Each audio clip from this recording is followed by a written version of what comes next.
una transición que es con Edmundo González y con María Corina Machado, que es en realidad quien arrastra ese 67% de votos que se obtuvieron en las elecciones de julio del 2024. Hay una contradicción enorme también precisamente porque lo que contaba el invitado anterior, hay un problema de legitimidad. Y si uno tiene una legitimidad de un lado y una ilegitimidad del otro, pero él no elige la legitimidad, entonces ahí ya el diálogo es problemático. Ahora bien, ahora se plantea otro problema adicional, y es que esta cuestión de la administración de Venezuela no fue muy específico, excepto por la cuestión del petróleo. Más allá del diálogo, esa administración es una instancia aún más de mayor injerencia, si se quiere, o de mayor influencia. Y de nuevo volvemos a lo mismo. ¿Con quién se deberían discutir los intereses de los venezolanos, que en definitiva es a quien pertenecen esos recursos y ese gobierno y esa nación? Con el representante más legítimo que tiene la mano. González. Y entonces, concluyo con Edmundo González, no hay otra explicación. A todos nos quedó cierto sabor amargo al oír no solamente sí, estamos confundidos de la transición, de cómo fue planteado, sino también cierta sombra que se tendió sobre será la tradición, María Corina Machado, la transición que puede durar unos tiempos, no entendí nada. Pareciera no tener un rol asignado en una transición que, de nacer así, ya nace herida y por lo tanto con problemas enormes de legitimidad, porque hablamos precisamente, esa es la palabra clave para todo lo que viene después del ataque. Edmundo González, presidente, María Corina, son los que tienen que decidir. Pero es un instante. ¿Qué es lo que tenemos que hacer? O media hora, pero la vida sigue en Venezuela y hay que mirar hacia el futuro y no sabemos muy bien qué va a pasar en el día después, sea la caída de Maduro, sea la caída del chavismo en sí, o la aparición de un gobierno democrático y libre. Es enorme la duda que se ha planteado hoy a partir de la conferencia de prensa de Donald Trump. Duda, ¿qué piensa usted de este punto que plantea Ignacio Montes de Oca? Cuando al presidente Donald Trump le preguntaron por María Corina Machado en esta rueda de prensa, voy a leer la cita textual de lo que él respondió. Dice: creo que sería muy difícil para ella ser líder. No tiene el apoyo del país. Es una mujer muy agradable, pero no tiene el respeto, dice el presidente Donald Trump. Asdrúbal, ¿nace esta transición política herida luego de este pronunciamiento, tal y como lo plantea Nacho? No, porque en definitiva las transiciones se cumplen dentro del país, no se cumplen fuera del país. Esa es la primera consideración que hay que hacer. En segundo lugar, nadie puede poner en duda la legitimidad de origen que como líder de los venezolanos tiene María Corina Machado, porque ella acudió a unas elecciones primarias en donde obtuvo el María Corina es nuestra líder de la población venezolana, nuestra libertaria. Ella es la que tiene que decidir qué hacer con Venezuela. Inconstitucionalmente es otra cosa. Pero todavía más en el momento en que ella plantea la candidatura de Edmundo González Urrutia y le pide al país que a un señor que no lo conocía el país se le diese el voto, el 70% de los venezolanos... La gente votamos por él porque María Corina no podía ser candidata a la presidencia. Tiene la legitimidad originaria que le corresponde dentro de la República y la legitimidad originaria para la conducción de la nación venezolana la tiene María Corina Machado. Porque Delcy Rodríguez no es legítima. Con apoyo en Venezuela es simplemente repetir lo que hasta el día de ayer le decía Nicolás Maduro en un vehículo al señor Ignacio Ramonet, que dirigió durante mucho tiempo Le Monde Diplomatique y que es un hombre militante de la izquierda progresista internacional. Maduro decía: a ella no la respalda el pueblo de Venezuela. Pero eso es simplemente una afirmación que simplemente choca contra la realidad. Y Trump hizo lo que hizo y la comunidad internacional, premio Nobel, es porque ella es la líder. Sobre todo teniendo a su lado. Y el 90% la respaldamos a ella. De esta realidad. Lo único que no la respalda son los criminales chavistas. Ignacio Montes de Oca, ¿logrará sobrevivir entonces al chavismo, en este caso sin Nicolás Maduro, con un Maduro capturado?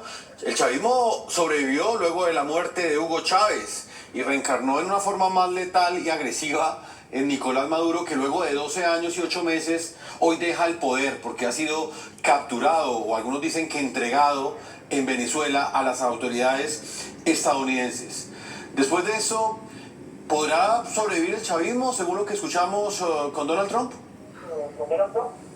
Es que la supervivencia del chavismo tiene que ver con su capacidad de maniobra política, de represión, pero también de manejo de la corrupción y los negocios oscuros, y en ese reparto que hace los dividendos de la marginalidad, ha comprado voluntades y comprometido a cientos de miles de personas.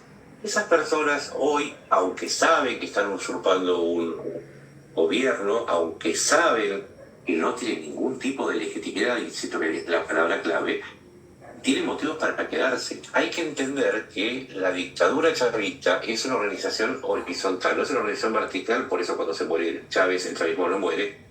Tampoco significa que una vez atrapado y capturado Maduro vaya a desaparecer. Son cientos de miles de personas comprometidas y que no tienen salida, porque una vez que se inicia un proceso democrático, van a tener que hacer una rendición de cuentas y además van a tener que afrontar la recuperación del Estado de Derecho, en donde ellos no están acostumbrados, no es su ecosistema, donde no van a poder mantener los cargos, donde no van a poder manejar los negocios ilegales. Entonces, la pregunta yo la cambiaría: ¿tiene alguna alternativa a la de tratar de sobrevivir? Porque justamente ahí está el problema.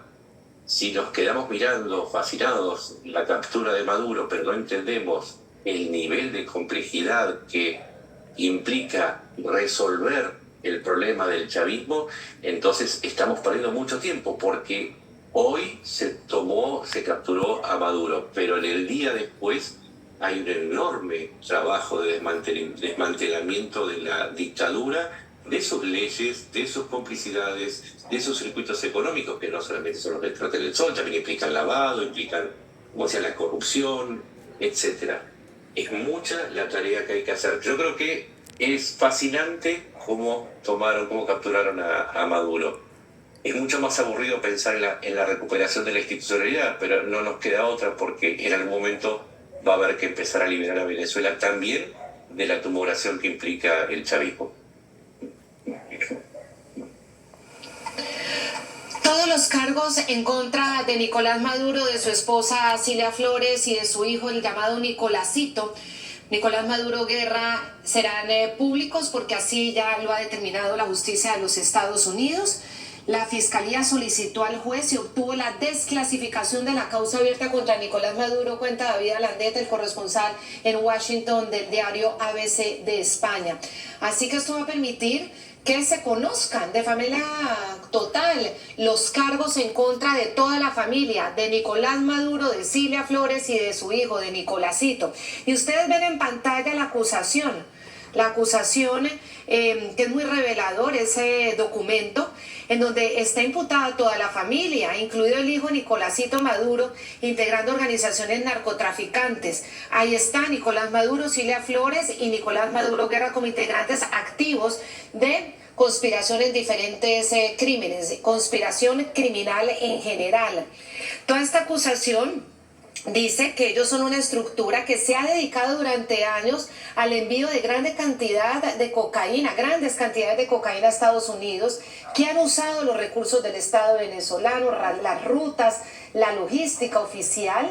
También habla del uso de armas automáticas, dispositivos destructivos y escoltas armadas con participación de fuerzas de seguridad y colectivos parapoliciales para proteger cargamentos, rutas y operaciones.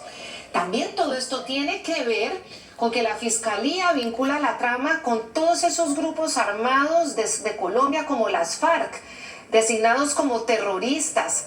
Bueno, El gran jurado atribuye a la cúpula de todo este entramado, incluida la pareja, la orden de autorización de secuestros, palizas, asesinatos relacionados con disputas internas del negocio de la droga y el control de pagos.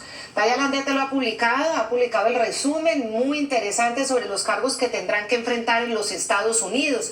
Tanto Nicolás Maduro como Cilia Flores, periodistas están reportando que ya están en suelo americano, estaban en el Iwo Jima y de ahí estaban siendo trasladados, irán a ese centro metropolitano de detención de Brooklyn, que es donde están los grandes capos, como El Santana, Chapo. como todos estos El Chapo. del narcotráfico del hemisferio.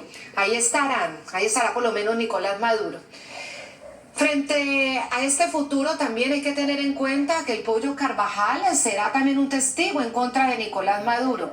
Y en esta circunstancia la gran pregunta es, ¿qué está dispuesto y en capacidad de qué revelar Nicolás Maduro sobre el apoyo que le ha dado a todas esas organizaciones políticas de la región? Y a Petro. Que han llegado gracias El chavismo ha financiado todas las campañas de Petro desde la época de Chávez. ¿El cartel de los soles o del régimen? Para ser alcalde, para ser diputado, para ser senador y para ser presidente. Eso es plata del narcotráfico por el chavismo.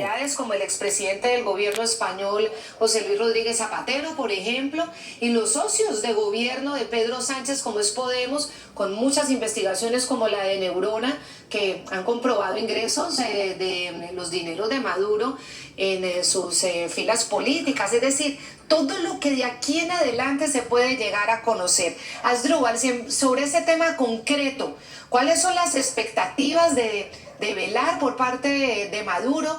Y si usted cree que Maduro estaría dispuesto a colaborar con esa justicia de Estados Unidos o llegará con estos.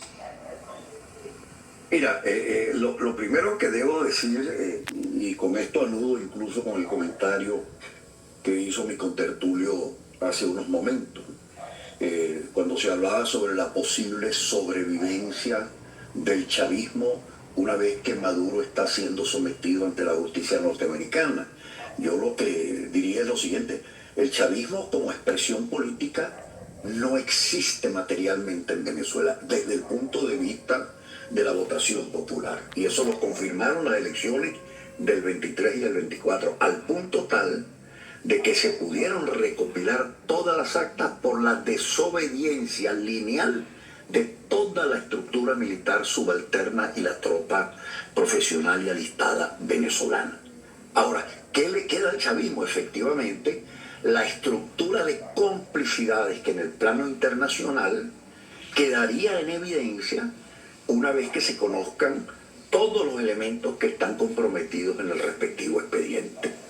Y tengo la convicción de que son estos actores los que presionan en cierta forma sobre el gobierno de Estados Unidos para una suerte de transición gatopardiana en donde cambien algunas cosas pero no cambien todas, justamente para que lo que resulte del proceso penal que se va a seguir justamente en la jurisdicción de Nueva York no enloda y ponga a tambalear a algunos gobiernos y a algunos actores de muchísimo peso dentro de la comunidad internacional. Entonces, el chavismo se mantuvo a la muerte de Chávez por una sola razón: por la clave petrolera y por los dineros procedentes justamente de la actividad del narcotráfico.